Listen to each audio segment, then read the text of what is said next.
Gabby, welcome back to the show. Justin, it's so good to be with you. How are you doing, man? I'm doing well. I'm excited about the conversation, excited to finally sit down with you in the post-apocalyptic world that we live in now. Yes, Last and my time we kitten spoke is was, here. You oh, I got a love it. second guest. Her name is Jimmy Blue, and she really likes to talk. So you might She's see her adorable. She just is very codependent, Justin. So she needs to sit with me right now. We'll just let her be. That's fair. That's fair. Yeah. And last time we spoke was December 2019. I believe it's right around the time your last book came out. I mean, that's what we talked about at least. And so you have a new book out called Happy Days, The Guided Path from Trauma to Profound Freedom and Inner Peace. And I think it's such an important topic because trauma is something we all have, whether we think we carry it with us or not. We certainly all have it in some way, shape, or form. And we'll get into all that stuff. But what drew you to writing this book and especially now? Well, I often say that I write my books for myself first. And then I also believe that every book I've written has had a divine timing. So that's not my work, that's God's work. And this book, of all of my books, couldn't have come out any earlier than now because I had to be in the recovery that I'm sitting in the recovery of my own trauma, in the recovery of my own dissociated memories and addictions and all that I've lived through. I had to be on the other side in order to write this book, in order to safely express this book into the world. And so what I find fascinating is how God works, because here we are, and this was the moment that was safe enough for me to express these truths. And it's also when the world needs it most. Yeah, for sure. And you had told a story, I think it was on your Instagram, talking about how it might've been actually in the beginning of the book, to be fair, talking about how when you wrote the book and you gave it to the editor, they said, this is too vulnerable. And it's like you giving away your power. And you said, no, this is my power. Being vulnerable is my power. Talk a little bit about that, because I think people are afraid to open up and talk about the things you talk about in this book. My publishers, yes, they read the first pass of the manuscript and they said, we think you're being too vulnerable and you're not sharing your true power. And my response was immediate. My ability to be this vulnerable is my true power. And it is necessary to share from a vulnerable place in order to allow others to recognize themselves in you, to be able to see they're not alone in their suffering, to know that your journey of recovery is their journey. But you absolutely have to be careful with that too, because you don't want to be too expressive of your vulnerability if you're not in a place of safety yet, because then you'll get activated and that will activate your reader or your audience or your friend or whoever it is. So we got to do our work first in order to have that sense of safety and the vulnerability that we express. And in the end, I'm glad that I did. Yeah, I love that you said that. One thing I say often is our wounds are for us to learn and our scars are to teach other people. So in order to go through and heal and do the work, I think it's such an important thing first, because like you said, otherwise it's triggering to so many people and yourself. But let's talk a little bit about the word trauma. I think it's thrown around a lot, and I think some people don't quite understand what it means. So what does trauma mean to you? Well, I'm actually going to use the definition of trauma that I've really respect and believe in. And it's this definition from Peter Levine, who is a world-renowned trauma therapist and the founder of somatic experiencing. And he calls trauma the inability to be present. When we experience trauma and don't have the ability or the caregivers, because we're too young and we don't have the caregivers to help us or the resources to move through it therapeutically or to feel secure in our life so that we can feel a sense of safety again, that trauma gets truncated in our nervous system and in our brain. And that fight flight response that we have in that moment, if we aren't able to fully complete that fight flight response and, get ourselves back to safety, then we live in a chronic state of hypervigilance where that fight flight response is activated by day-to-day experiences. So for instance, God bless these humans that are living through war now, and anyone who historically lived through war. But I've heard many stories of people hearing loud noises and they just go under the table, right? So the instant reaction, even though it may not seem logical, is a physiological reaction. It's a biological reaction to that remembrance or that neural loop in your brain. And so we wouldn't be able to be present if we're in a constant state of hypervigilance. and constantly in this fight, flight, protective mode. So the work of undoing the trauma and bringing your own nervous system back to safety is what this book is all about. And it gives the methods and the tools and the therapeutic practices that I've used to get there. And what's beautiful about that is that there is another way to live, and that there is this other side of trauma, which frankly, Justin, I didn't know that it was going to come. I really didn't. In the midst of the trauma, it's hard to believe that you can get to the other side, and many people don't. And here I am at 42 years old, living to tell that you can, that I can put my face on the cover with the title Happy Days, the guided path from trauma to profound freedom and inner peace, because I am living it. And so we have these traumas, we have the inability to be present. And today, man, I am so present with you right here, right now. I'm present in my body. I'm present in my marriage. I'm present with my son. I'm present with my team. Do I still get activated? Yes. Do I know how to come back fast? Yes. Do I still go to therapy every Wednesday? Yes. Yeah, there's so much gold there, by the way. And I think there is such power in being present in any given moment. And, you look at all the success that you've had and you're still working through it. I think sometimes people look at individuals like yourself who've, you've been able to build such a large following and have impacted so many lives in a positive way, but you're still working through it. And I think there's a power in that. Now, overcoming this trauma is the first step realizing, okay, I have a trauma? Because I think a lot of people are numbing it. They're escaping it. They're thinking they don't have any issues because they're just living their life the way they always have. Yeah. The first step is really becoming brave enough to witness what might be behind the reactive attitudes and patterns that you live in, because everyone has trauma, whether it's trauma with a small T or trauma with a big T. Big T trauma looks like the stories I tell in the book of remembering abuse as a child and really living through that experience of neglect. And big T trauma could be living through a catastrophic event or losing a loved one at a premature time. A small T trauma could be being bullied. Small T trauma could be, and being bullied is actually a big T trauma, but it's often considered small T. Yeah. Small T trauma is being told you're not good enough or you're stupid or just feeling inadequate because your parents are neglecting you. So these experiences in our life dictate who we become, the way we relate, the way we love, the way we work, the way we lead, the way we brush our teeth. And when we notice all of these reactive ways and patterns that might be destructive and identify them as what I call in my training in IFS and internal family systems therapy, we call them protector parts, the parts of us that we have built up to protect us from feeling impermissible feelings of childhood shame or fear or terror. And these protection mechanisms become bad habits, addictions, patterns that are destructive for us. And so the work is to really begin to do the journey of undoing, follow the journey of undoing. And that begins with having the acceptance and the knowledge that, okay, I've got some protector parts and they're pretty extreme and they're definitely working hard to protect me from feeling something deeper. Yeah. So you talked a little bit about how it can lead to addiction and all these other things that we see a lot of people struggle through. What are some of the other signs that people have trauma that they need to work through? Because I think going back to it, some people think they have it figured out and maybe they don't. Gastrointestinal issues, migraines, autoimmune, back pain, neck pain, reactivity, addiction, all addiction. The root cause of addiction is trauma. The reactive behavior, anxiety attacks, dissociation, numbing out, pretty much the human condition. Yeah, I love that. Let's talk a little bit about how people can begin to work through this, right? We just said, hey, first we acknowledge. But what's some of the work that we can do other than, seeing a therapist on a weekly basis? Because by the way, that's very important. But what are some of the other things we need to be able to do or can we do? In the book, I lay out the path that was my journey. And I know that the reader will begin to either follow what I did exactly or pick up different bits of it or say, oh, that therapeutic process feels so good to me. I'm going to follow that. And then a year from now, come back to another one.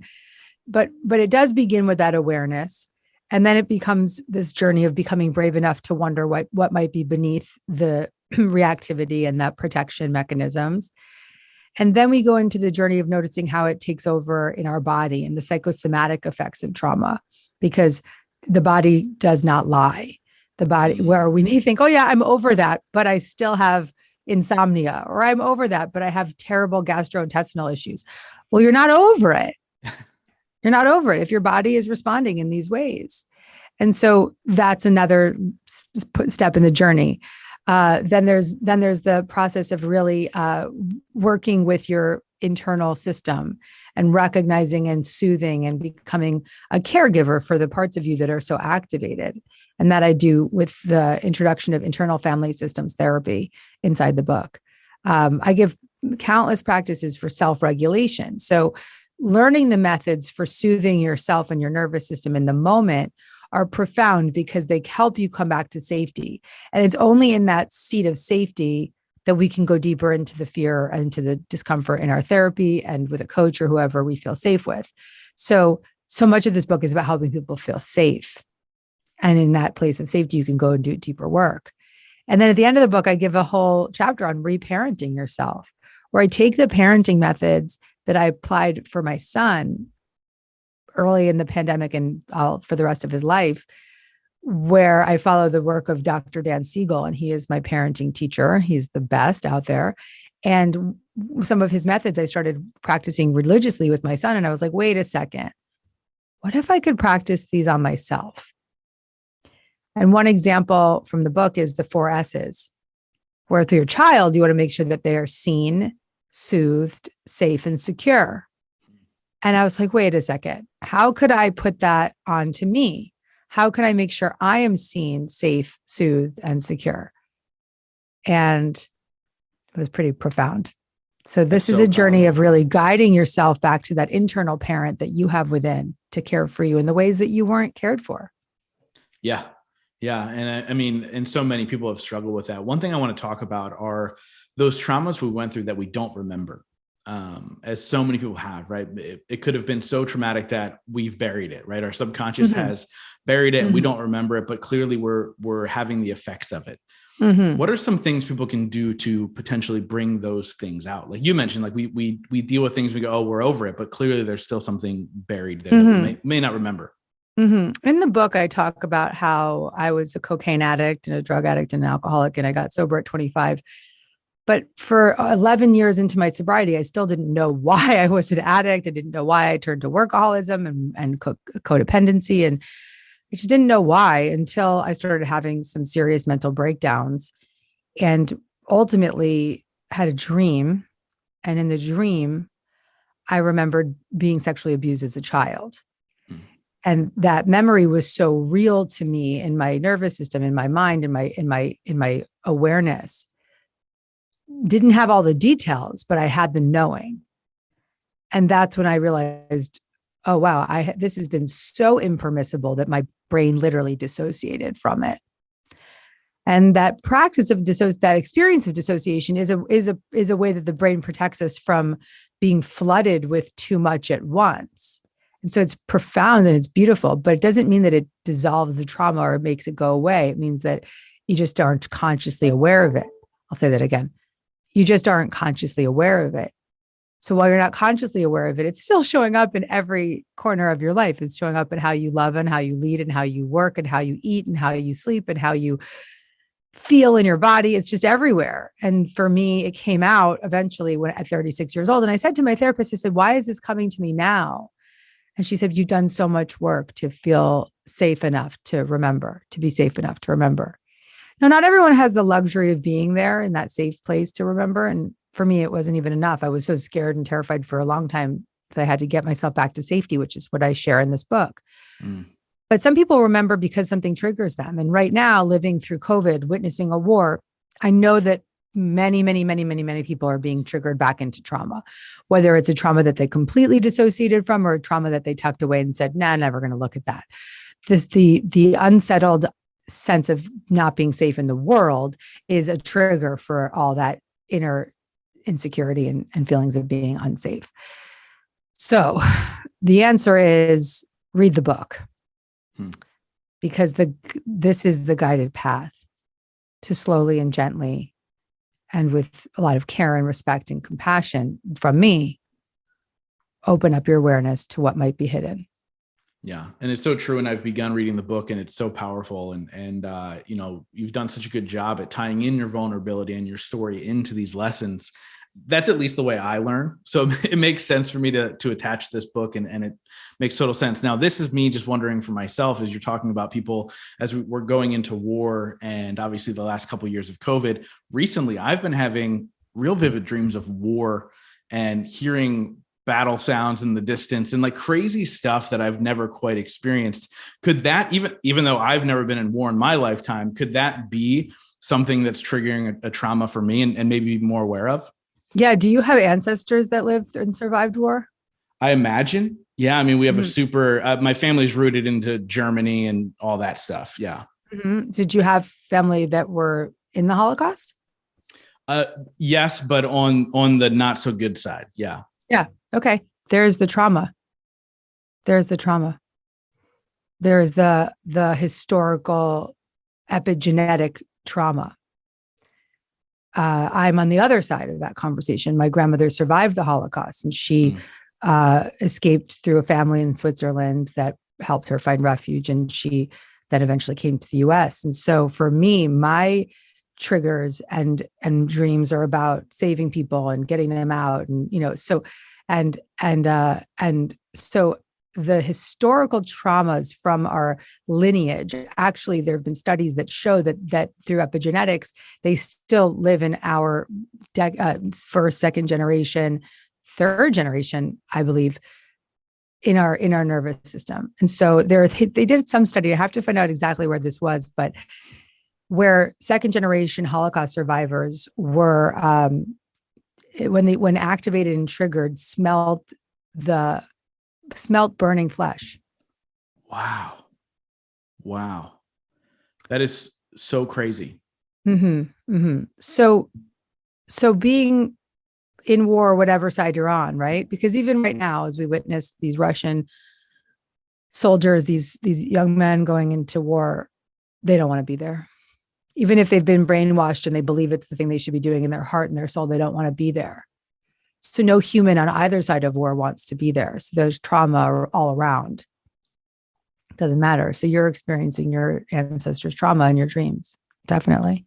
Yeah, and your own trauma, because turning on the news right now is a traumatic event, Justin, right? So yeah, that's your own real-time trauma.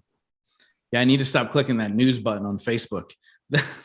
That's for sure, because you see all of that stuff once you get in, and it's so intriguing to think about. And my dreams are on the saving side, but I wonder if I've carried this trauma. I feel like we could talk about this for 3 hours. We don't have that kind of time, but I've carried this trauma, I feel like, my whole life. Like in high school, I took literature of the Holocaust.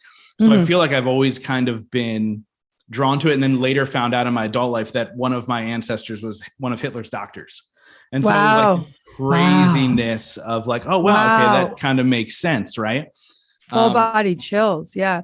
Well, there's something also about, and I don't want to be, diagnosing you in any way, but I've spent a lot of time in Germany and I have a lot of German friends and I've done a lot of workshops and lectures in Germany and published there. And it's a big part of my life.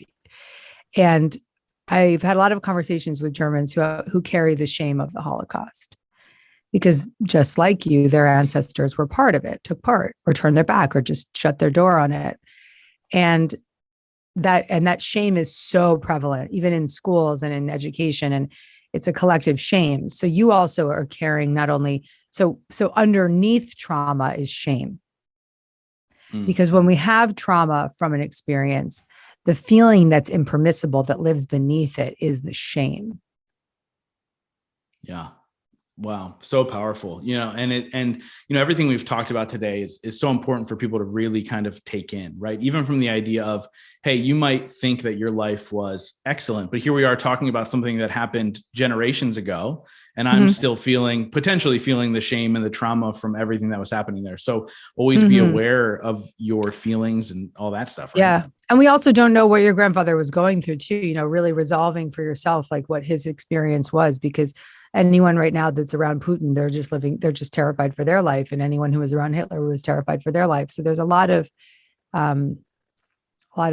backstory in all of it, Yeah. Every single week I have downloads still to this day, in Russia and Ukraine on my podcast. And so what would you say to people currently going through that extreme trauma? What are some things they can do right now to maybe even find a minute of peace in their day? Yeah. Well, I would tell you to put your hand on your heart, whether it's your right hand or your left hand, whatever feels most soothing for you. And then put your other hand on your belly and breathe in deeply and exhale completely. Continue to breathe in deeply and exhale completely. And just allow your whole system to settle through your breath. And for as long as possible, stay in this space and this energy and this breath. And keep coming back to it all throughout the day. Keep self-soothing all throughout the day. Yeah. Now, I know we don't have a ton of time left, but one thing I want to ask you, because look, trauma is forever. Like you said, it constantly will come back. No matter how much work you're doing, it will constantly come back. And I asked you a question back in 2019. So I'm just going to ask a similar question, but in a different way. As we are navigating life and looking to grow exponentially every single day and live our best life, we still experience these traumas. What are 3 things every single day that are very simple, very similar to what you just walked us through, can people do to continuously check themselves and realize how worthy they are of the life they're living? Number 1, don't sweat the small stuff. Focus on the good stuff. Particularly those of us who have the privilege of not being at war right now. Number 2, don't underestimate the power of your presence. So when you ground yourself in the seat of your presence, that's the power that you have in powerless situations, in seemingly powerless situations. So do whatever it takes to ground yourself in the presence and safety and security of who you are. And 3 is different than I would normally say, but I would say show up, be of service to one individual through your smile. Buy somebody a coffee behind you online. These moments of grace have a ripple effect throughout the world. Yeah. Yeah, it's so true. I remember after 9/11, I worked at a convenience store here, actually in New Jersey. And I just remember people buying coffee for one another over and over and over again. And then one day it just stopped. And I had never seen it again. And I would love to see people just a simple gesture, because it makes the world such a better place to walk through, for sure. Yes. Now, one thing I want to talk about, we're talking a lot about like serving ourselves and taking care of ourselves. I imagine a lot of people are going to hear this and go, well, how do I worry about myself right now? I'm not in war. I am grateful for that. But how do I just worry about myself? What would you say to them? Well, you have to focus on your own safety and security first, because the only way that we can show up as a collective consciousness of security and safety for the world is by collecting as many people as possible in that energy. So we can't underestimate that energy and the power of the collective consciousness. So make your safety and your security the highest priority, whether that's going to therapy, whether that's reading Happy Days, whether that's listening to this podcast, to come ground yourself back to safety as much as you possibly can. And that is not selfish, that is selfless. Because when you are in that safety and security, you offer it to your child, you offer it to your spouse, you offer it to your loved ones, to your friends, to your coworkers, and it has that ripple effect that spans far beyond your physical sight. So put yourself first, and then you can show up for the world. One thing I say often is the most selfless thing we can do is to be selfish, right? Because if our cup is not full, we can't help others. So I love that. Thank you so much. Now, obviously, I'm going to wrap up with the same question I ask every single person. But before we get there, how do they get the book? What's all the good information? Just go to anywhere you buy your books, or go to deargabby.com/happy days. You can also get more guidance from me on my podcast, Dear Gabby. And yeah, I mean, if this book is calling your name, if you feel an inspired hit, then it's for you. You read it when you need it. Yeah, I love it. By the way, congratulations on the podcast. It's Thank you, sweetheart. It's really cool. You launched it. I was like, finally. Like I was waiting for this, and here we are, right? Which is super exciting. But like I said, I wrap up every single interview with the same question. But since I've asked you this before. I'm going to switch it a little bit. Since the last time we spoke, December 2019, in your life, what has been your biggest moment of growth?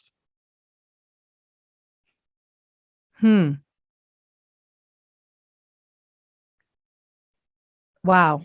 There've been so many. I think actually having the bravery to write this book. Writing this book was such a profound moment in time for me to tell the truth, to be vulnerable, and to be in the expression of what it means to live to tell what freedom looks like. Gabby, thank you so much for having the strength to write this book and to grow into this book and continuously do the work and then share what you've worked through to then, help the world. So thank you so much for taking the time out and having this conversation, as I know you're going back to back on calls. I'm literally going now. I know. Thank you so much. Love you so much. And thank Absolutely. you, Justin. It's so nice to always see you, sweetheart. Thank you for doing beautiful work in the world. Thank Absolutely. you. We'll talk soon. Okay. Bye. See ya. Bye.